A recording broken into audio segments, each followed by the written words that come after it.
from a Jehovah Witness. You want to read that, Dan? I can read it. I wrote a response to it and sent it back. I don't know if I'll ever hear from this person again, but that's okay. Maybe it'll inspire some thought and some study. I won't mention any names here, of course. We don't need to do that. Yeah. But she writes, dear, and my name, my family and I live in such and such place, which is the local area to where I live. We've been endeavoring to share something positive with those in the community. Enclosed is the tract called Who Really Controls the World? The answer to that question helps us understand why the world is in the state that it's in. For example, Revelation 12:12 says, Woe for the earth and for the sea, because the devil has come down to you having great anger, knowing that he has a short period of time.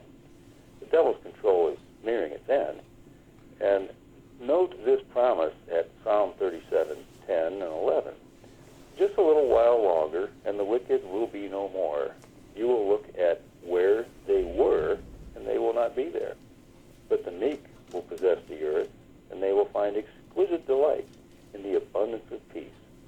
For more information, you can go to the JW organization website, which is dedicated to BIBLE education, and on that website you'll find activities and articles and audio and video recordings, and everything's free of charge. So, and she writes, please feel free to contact me at the above email address with any thoughts or questions.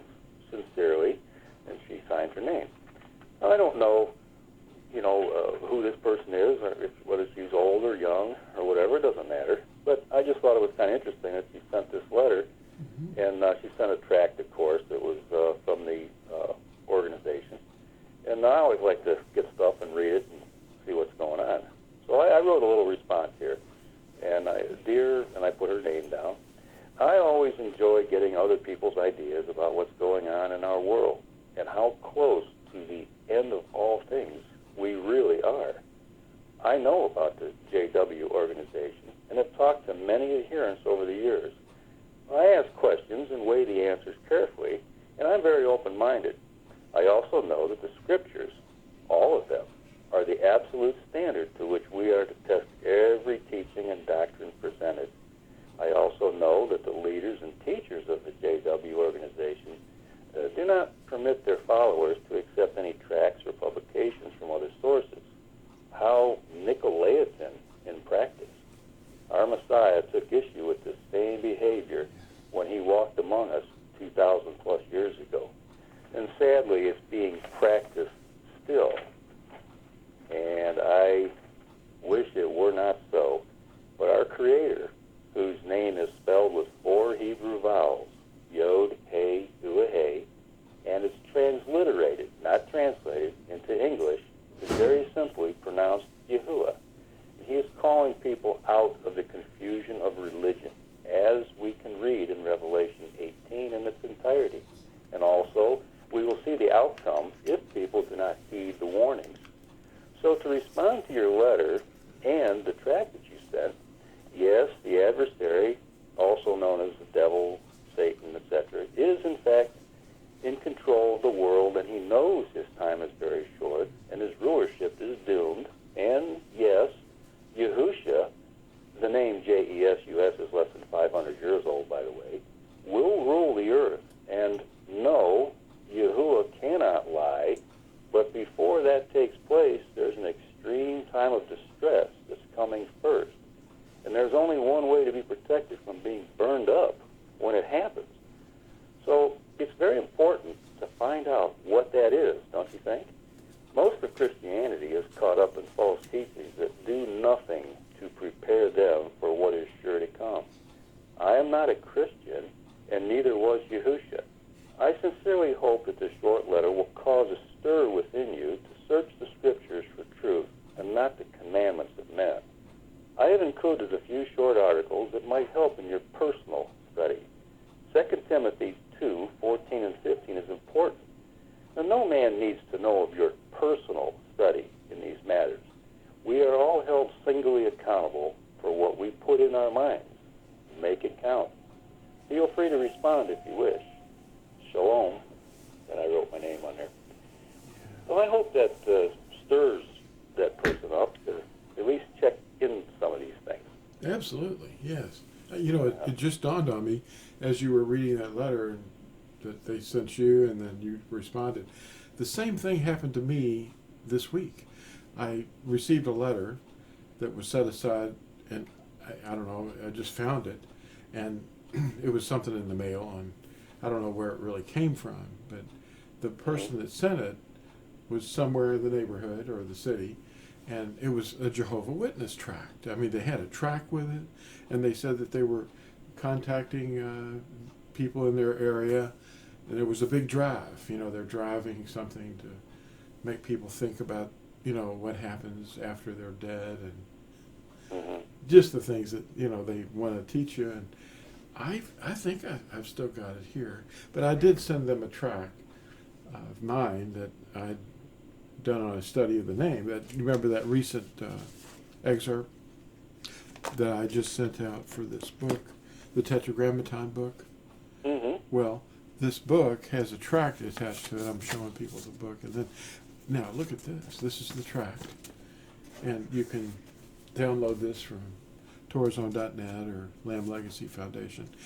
And it is in this tract. It doesn't attack any denominations or anything. It just tells them, basically what the name is, and they don't seem to use the name. And I was reading a tract years ago about that from the Jehovah Witnesses, and they admitted that Jehovah was not the real name, but they use it in order to not confuse people.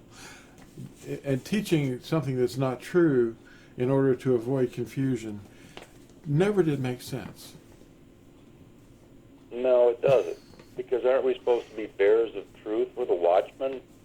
We're to point out error. Mm-hmm. Yeah. Yeah. Well, that's interesting that you got a paper, too, from the Jehovah Witness organization. Yeah. It didn't read like that, but it was some kind of a drive. They're apparently trying it at different angles around the country. Mm-hmm. Yeah. Well, the Adventists are doing the same thing, from what I understand. They started it a while back. They have a book that they're promoting. It's called National Sunday Law, and it's their idea of, the end times and how a Sunday law is going to be enforced and a lot of different things. But they don't understand the mark of the beast too thoroughly. Yeah. They don't realize that that's actually a riddle in Scripture. But still, I mean, they're trying to do what they think is right and trying to reach people. Right. But there's just going to be a rude awakening for people, and that awakening is only going to be, a blink of an eye, because it's not going to last very long. It's going to be like, oops. Whoops. Fell down, didn't Yep. you? Oh. Yeah, there's a lot of people that are going to be crispy critters. But that doesn't necessarily mean that they're going to be thrown into the lake of fire yet, because they might see it and experience it, and then 1,000 years later, they'll be found to be okay, but they won't be the bride. And that's what we're pursuing, to please Him so that we would be counted worthy to stand before Him. And I think that right there in itself is something that we really need to remember and to focus on, because a lot of Christianity is teaching that if you don't make it, if you're not part of the bride, then you're toast, and that's not entirely true. Yeah. So there's a lot of misinterpretations out there, and we're just trying to clear that stuff up and help people to get to the root, get to the truth. Yes. And a lot of that's going to require giving up past teachings and kind of like a reboot of our understanding. Right. It's simple. It's simple. It's The not first, complicated. the bride will be at His coming, the one of two groups. There'll be some that are already dead that'll rise first, and then we who are yet alive, if we are counted worthy to stand, and watch him coming, will be changed in the twinkling of an eye. We won't experience the first death. But the second death is not for either of those groups. The bride is not going to have to suffer the second death.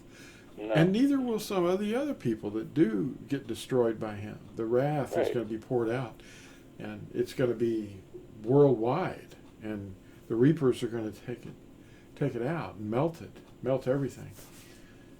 And you can't hide from the reapers, like Matt was saying. No. Cannot. No. Well, as we know that all of Protestantism basically came from Catholicism, and Catholicism in the beginning started to, their doctrines, they wanted to, they used the fear factor. Yeah. They wanted to be scaring people into heaven by making them so afraid of hell that they would join their organization. And then that's not what it's about. But that was one of the tactics that they used. And you have a lot of that going on in the Protestant Christian sect out there. And, it's just not right. It's about a relationship. Yeah. The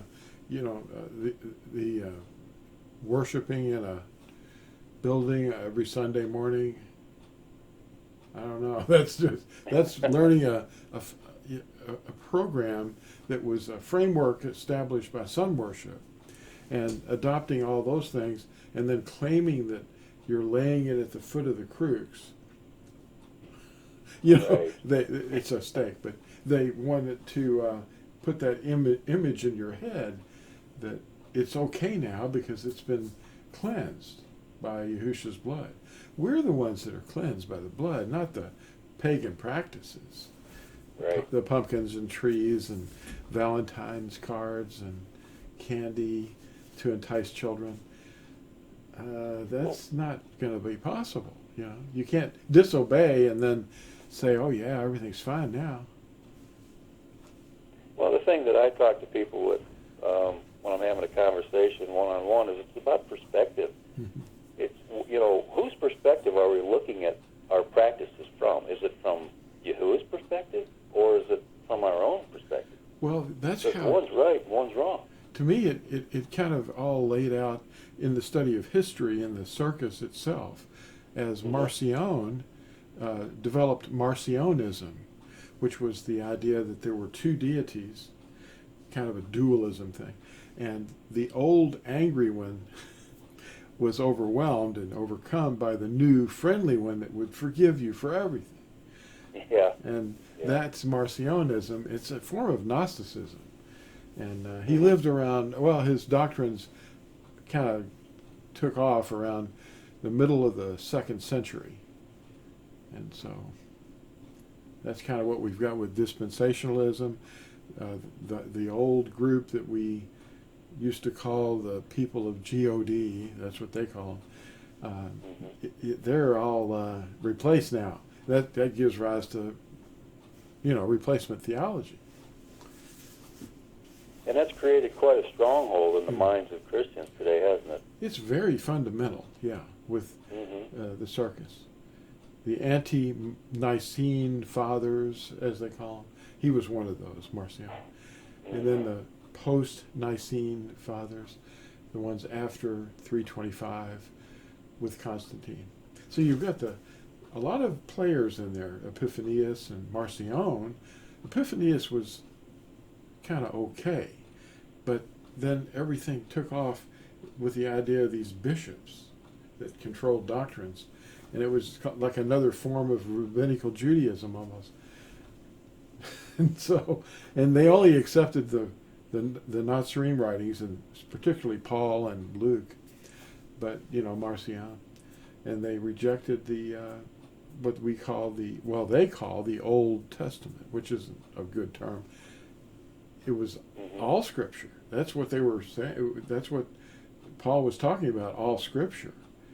It was all Scripture. And that's, he says all Scripture is Elohim breathed. But to Marcion and all the people that were listening to him, he was rejected as a heretic, but still his policies are, very rigidly adhered to. Mm-hmm. You know. Well, it's like a religious buffet. Mm-hmm. You walk down the line, pick and choose what you want, leave the rest.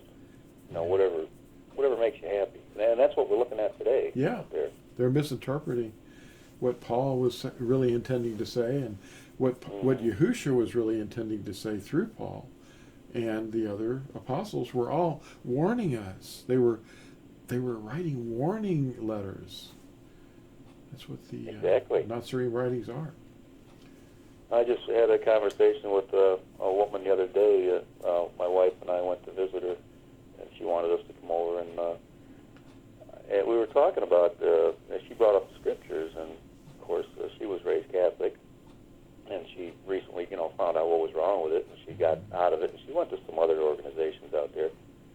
And but I says, here's the bottom line is, I says, the serpent that was in the garden at creation is still whispering from the tree of religion, seeing who he can gather to himself and deceive.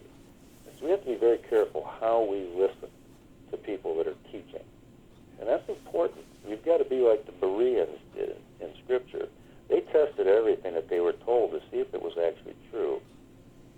And she didn't know what to say when I said that. I said, well, that's very simple. I said, there's an absolute standard in which we are to test every doctrine that comes down the pike. If we don't do that, we will be deceived. Yes, and that brings up the fruits of Yahusha in a person are manifested as love, joy, peace, patience, kindness, goodness, and I don't use the word faithfulness, but I like the word trustworthiness, maybe, or truthfulness, steadfastness, being steadfast, because a person will live by his steadfastness and gentleness and self-control, and these are fruits of Yahusha, not the person that bears those fruits. They bear them because they're branches of the vine, and the one that gives you the life in the vine is him, and he bears the fruit through his people. But we're overcoming these things, which are the fruits of the flesh, or the works of the flesh. And those would be adultery, and I have to put my glasses on to read some of these things. Oh, whoring, uncleanness, indecency, idolatry, drug sorcery, hatred, quarrels, jealousies, fits of rage. Boy, we're seeing a lot of those. Selfish ambitions, and dissensions, and factions, and envy, and murders, and drunkenness, and wild parties. And no one that practices these things are going to be in the world to come. No. And they're easy to avoid. I mean, there's problems when you see that behavior in a person. They know, that's not his fruits. You're not looking at one of Yahusha's own if you see those things. That's right. That's just not happening.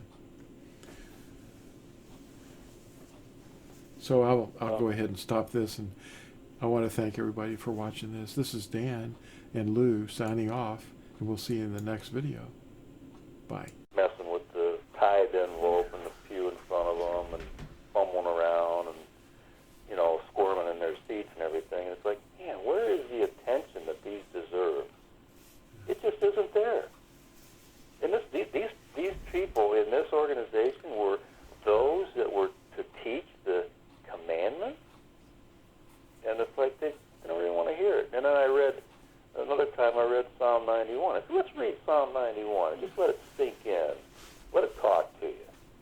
And I did. And then it was like, well, thank you, Dan, afterwards. And then it's back to the normal drone of whatever.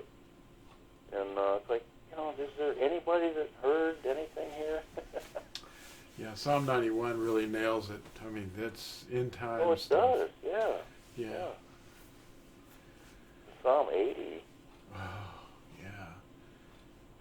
That's talking to the lost tribes. Hmm. Yeah. But there's this distress that's coming. I mean, it's growing. I mean, I can feel it. I can hear it. And these plagues are, they're already here, like you mentioned.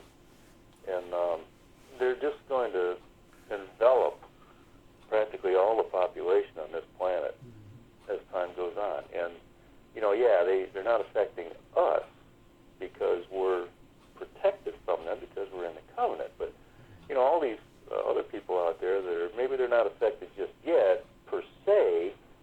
They are affected by them in a spiritual way, but maybe not in a physical way just yet. But that's coming. And, they're going to be clamoring, tell us what to do. And, I mean, maybe that's what it's going to take to get people to actually, wake up and listen, to what we have to say. Maybe they'll be more open to those words that they've never heard before. Yeah. It's not really waking up to what we're saying. It's waking up to what Yahushua's saying through exactly his ambassadors. Yeah, we're nothing. We're just mouthpieces. We're vessels. Yeah, we're a joke to most people. Like, well, you're a legalist, and that's another form of saying a heretic. Yeah. It's well, okay. what was it? When I think Yahuwah called and Yeshayahu said, he said in Hebrew, he says, "Hinani, here I am, send me." Here I am. Yep. That's what really grabbed me when I read that. Yeah, me too. Yeah. Oh, gives me chills just thinking about that. Yeah, we can't just think about that. It's like, I wonder. I don't know. That'd be kind of hard talking to people. They might make fun of me. So what? Yeah. Who cares? They hated him first. Yeah. So it's like, who are we? Well, we're nothing. We're supposed to be, if they hated the master, if they hated the creator in human flesh, I mean, after all, it's called the incarnation, right? Right. And he's incarnate. He's in flesh. The one that made all things seen and unseen. And he says, I chose you. You did not choose me. And those words match up with what you just talked about. Here I am, send me. Who will go? And how will they hear unless someone is sent? That's right. Yes. Yeah. Yeah, there's just so much, and I think one of the most profound things to finally come to understand is the fact of who he is. We have two names. We have Yahuwah and we have Yahusha, but to actually make that connection that Yahuwah is Yahusha, or Yahusha is Yahuwah. I mean, that just fits. I mean, Scripture is saying that throughout, but when your mind isn't there yet, you don't grasp it. I've been through the Trinity thing with people. I've been through the Twinity thing, the two. Oh, there's two. And they have some sort of circular reasoning on that too, and but it just doesn't work. And but when you finally understand that there's only one, and you can put whatever word on it, that best describes it, like modalism. It was Yahuwah acting in a different mode, so that he could walk among and with his creation in the same form that he created them in. Yeah, Hebrews 1 says it. He manifested himself in diverse ways. Right. But right. in these last days, he's manifested himself through his Son. And, of course, the fact that the Ruach HaKodesh shed his own blood.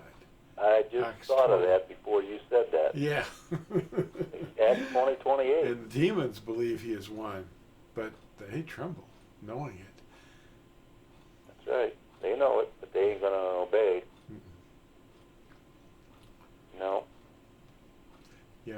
Aleph Tah, those two little marks, it's an Aleph and a Tah, those things are throughout the Tanakh.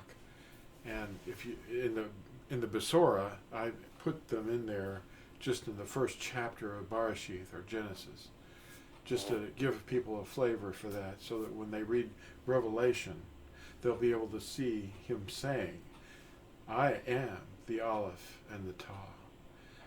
In other words, he was the one speaking then, and there is no other speaker but the one that created us. And he goes by the name Yahuwah, and the name Yahusha is the same name. It's just got a modifier on the end. That he has become our deliverer, which is what is it? Psalm 91 says. Yeah. Yeah. Yeah. Yeah. Not all have that understanding, but it's not a heresy any more than obeying the commandments. I mean, the commandments, who is he going to punish for obeying his commandments? Well, no one. Of course not. Well, when it's, when the scripture says, I am Yahuwah, besides me there is none else. Besides me there is no deliverer. Yashayahu 43. Yeah. Yeah. So, that would make a person scratch their head if they were trying to reconcile the teaching that there's two. Exactly. In their minds. There aren't two. It's simply our skewed understanding of who we think he is. Mm-hmm. And I've had these discussions with people that have left Trinitarian teachers to group together with people who believe that there's only two. There's the Father and the Son. But still, they're closer. Mm-hmm. They're a step closer, but they still haven't made that last connection. And they may, in time. But it's like we talked before, it's not a salvational issue per se, but it can cloud your understanding of who he really is. Yes. Well, no one can forgive sin except the being that you've offended. Exactly. And Yahushua did forgive sins. Mm-hmm. Yeah. Well, and in the what Christians call the New Testament, he says, I and my Father are one. Yeah. I mean, you can't get any plainer than that. And, they'll talk around that and say, well, it means authority, or I came in the place of my Father, like, a policeman comes in the name of the law, okay? Well, you can talk around it all you want, but it's still denial. Well, yeah. I mean, who are we? We're just branches of his teachings. And when he teaches through his branches, the truth sounds like it's insane. It's ridiculous. And then it's, violently opposed, as we know. But then in the final analysis, it'll be accepted as obvious,